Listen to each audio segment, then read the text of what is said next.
Good morning everyone! Welcome again to my channel and it's me again, ang inyong chismosong kaalab vlogger. So gusto ko munang magpasalamat sa inyong lahat sa mga walang sawang tumatangkilik, nanonood, sumusuport at sumusubaybay ng mga content ko araw-araw dito sa aking channel. So eto, wag ninyong babaktawan o lalaktawan itong ating main topic ngayong araw. I'm sure na hindi ninyo pagsisisihan na pinanood nyo to mula umpisa hanggang hulihan, and syempre huwag kayo mag-i-skip ng segments, okay? Start to finish. Kaya eto na, dumako na tayo sa ating main topic for today's video. Eto dapat ang plano sa HLA. Kung natuloy lang, 4 silang magbibihida. So, ewan ko ba kung pati hindi natuloy. So, ito na guys, watch this. Mamaya ipapaliwanag ko sa inyo ng buong buo. So, ito na guys, watch this.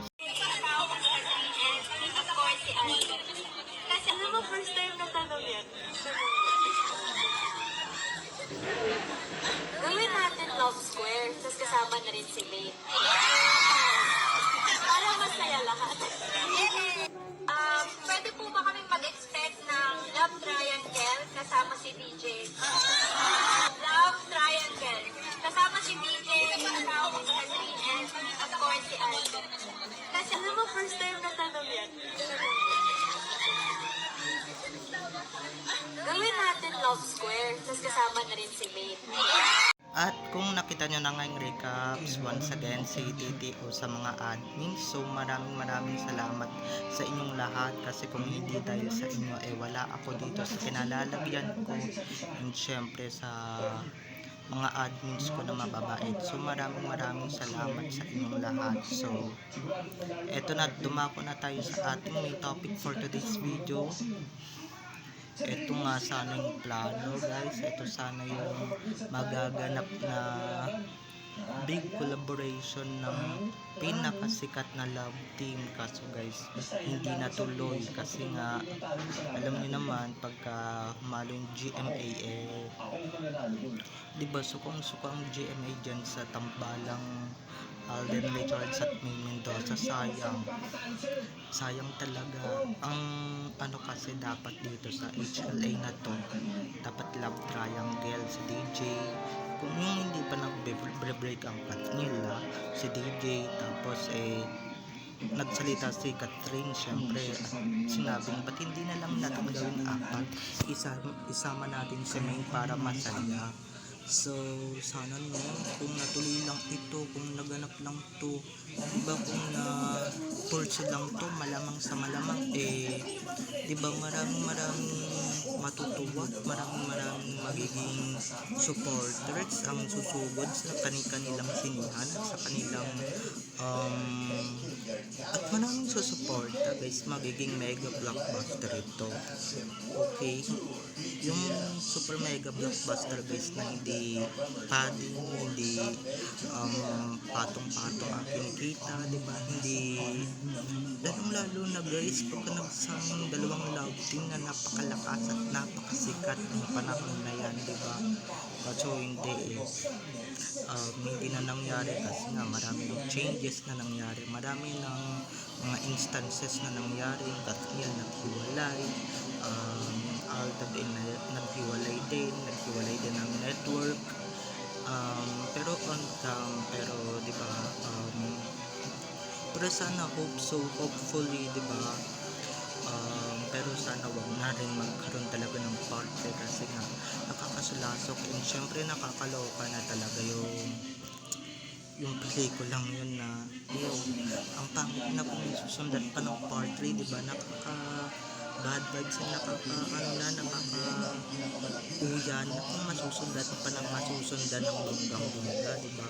Kumbaga sa mga teleserye na ginagawa ng Panguso Network, kumbaga pag nag-part 1 na, huwag na susundan ng part 3, okay, or kaya ng part 2. Buti pa yung kasi yung part 2 guys, kita nyo naman, nag-mega flop din yan. Hindi lang nila maamin-amin, o hindi lang nila talaga maamin sa sarili nila na nag-mega flop ang pangalawang ito ng pelikula.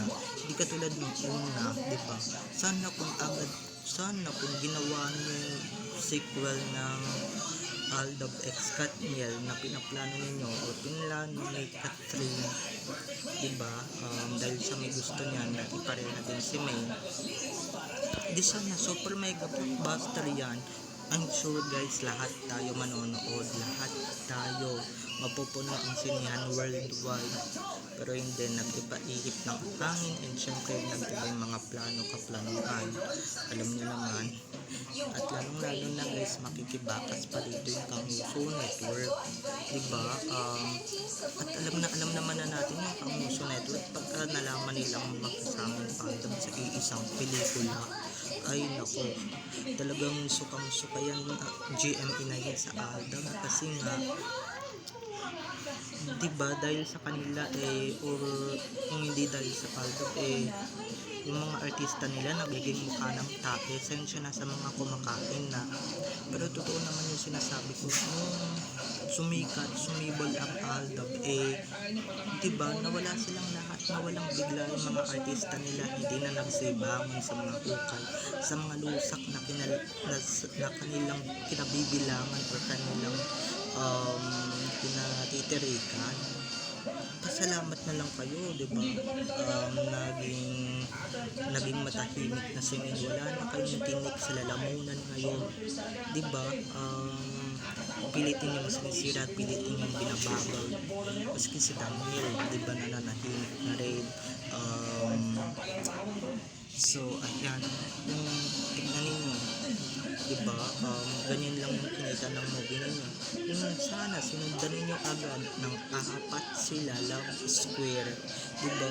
Siguro maganda yun, magandang tema yun. Ang naiisip ko tuloy, si Daniel mai-inlove kay ganito, si ganito mai-inlove kay ganito, diba? Sila mismo yung kontrabida ng Tambalang, Joy at Ethan dito sa Hello Love Again. Pero o kaya excess sila nila Joy at Ethan. Sayang, napakagandang concept at napakagandang pelikula sana. Pero itong mga to wala, mga syunga na kala nyo naman kikita pa talaga ng banggang-bangga pagka pinaghiwalay ninyo. Dahil guys, napatunayan na hindi kaya ni Sakang na mag-solo, diba? Kasi may movie nga diba nag-mega flop yung solo movie na. Lalong-lalo na si Alden, yung mga teleserye niya nagpa-flop pagka hindi sa niya nakapartner.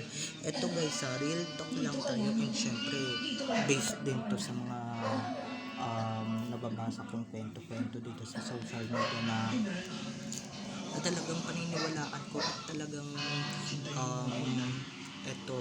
masaktan na kung may masasaktan man, pero yung ginawa ng Tambalan hindi bagay guys, hindi bagay. Alangan na alangan, diba? Mukhang matanda si Sakang. Ito kung may ma-offend man, ma-offend na kayo. Mukhang matanda si Catherine kaysa kay Alden, babyface si Alden, diba? Kaya nga pinapayod yan noon sa HLG kasi nga, diba, nagmukhang tsahin si Sakang.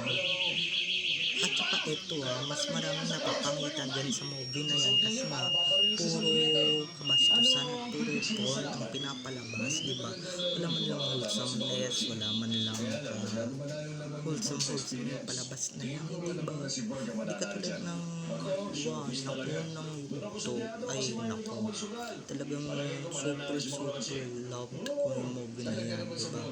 At saka syempre yung FBAAR, yung 5 Breakups and the Romance, na talagang gustong gusto ko din na napaka-wholesome lang talaga ng acting nila, hindi OA, hindi pinilit, hindi at saka alam naman natin talagang magsipag at magbayaw yung si JM at si AR, kaya walang kaso, diba? Yung iba dito napapangitan, pero ang ganda kayo ng 5 breakups, diba? Kung yan lang naman din at HLG, yung HLA pala, sorry, yung ipagtatapat dyan sa FBI, AAR, doon tayo sa 5 breakups and the romance, diba? Kasi si JMA, di ba, super bet, and syempre karapat dapat na talagang sumikat. Naunahan lang talaga ng isa dahil ngayong isa crown glory ng ABS-CBN. Di ba? Alam ko guys, nawawala na tayo sa topic pero dire-diretso tayo dito.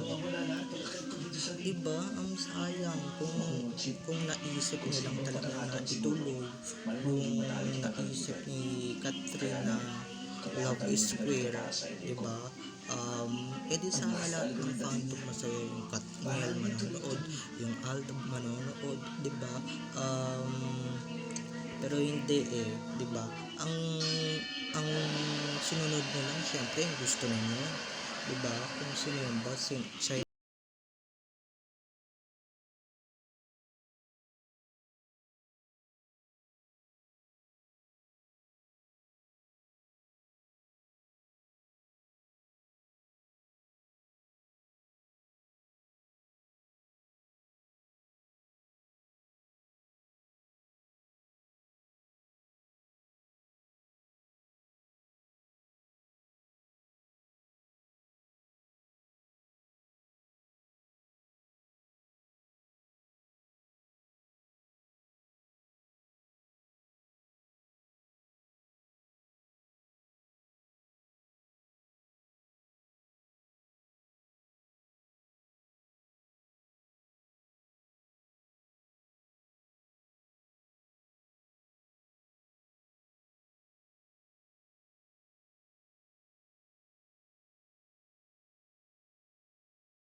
HRG1, pati yung The House of Us na talagang super na tumatak sa buong mundo, diba?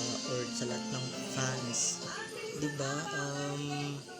Pero sayang, wrong move, diba? Hindi kasi kayo nakikinig sa talents ninyo, at hindi kayo nakikinig sa fans. Kung anong gusto ng fans, dapat yun ang ibigay ninyo, hindi yung mga hiling ninyo, yun yung gusto ninyo, o kaya yun yung gusto ninyong ipilit, diba?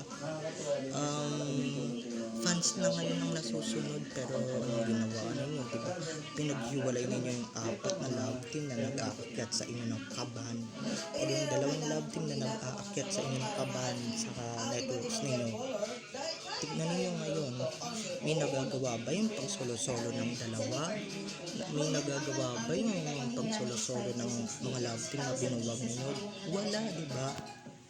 Hindi sila malakas pagka hindi sila magkatatambal or sila yung magkakapartner.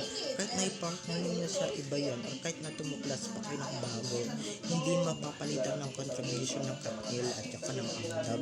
Yan ang itatak ninyo sa kakopi ninyo, okay? So, bye-bye na mga ka-ADN. I love you all. Have a nice day. Keep safe and God bless.